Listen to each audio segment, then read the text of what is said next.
I was doing an interview on Richard Madeley, and the Alzheimer's Society heard me talking about my mum and reached out to me, which I was extremely grateful for, because anybody who knows anybody who's suffering from Alzheimer's, be it a family member or a friend, it is so difficult. You're not sure what to do for the best. You're not sure then if you're doing right for doing wrong. And so I was really grateful that they actually reached out to me to see if there was any help that I needed with my own personal situation. So from it you think, yeah, well no, they're not, because it's a very difficult disease in the sense that it's a very personal disease, because it is kind of catered to the individual. No two sufferers are the same. In my mother's case, she's suffering from dementia and Alzheimer's. She gets two for the price of one, lucky old her.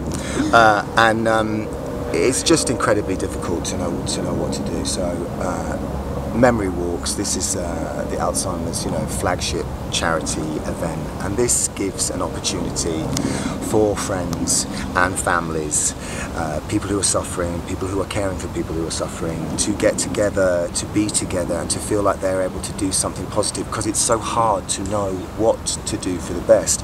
And most of the time when you're caring for somebody, a loved one, you really don't know what to do for the best, because the nature of the illness means that it is constantly changing. And in some ways it's like caring for a newborn baby. You just get into a routine with your newborn, and then the goalpost shifts because something changes, and that is kind of how I cope with my mum's illness. But that in itself makes it very difficult, because the goalposts keep shifting all the time. So you just feel like you get the medication in the right order, you get the daily routine in the right order, but then everything changes. So you're constantly having to evolve, you're constantly having to reevaluate your care package, your medication, your needs, the person who's suffering's needs, and of course your own needs as well.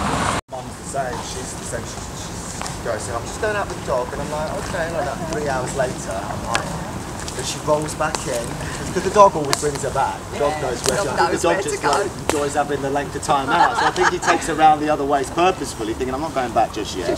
Yeah, 3 hours later she comes back in. With all the family, the grandkids, the parents. It's probably the elderly relative in your family, although now, as we see in Norman's case, Norman was diagnosed pretty early. He was diagnosed in his 50s, and I think now we're seeing a lot more people that are diagnosed early. And it's just a chance to get out, to do an activity that makes you feel more positive about your situation, because you actually feel like you're doing something. And that's what's important here, is to feel like you're actually doing something.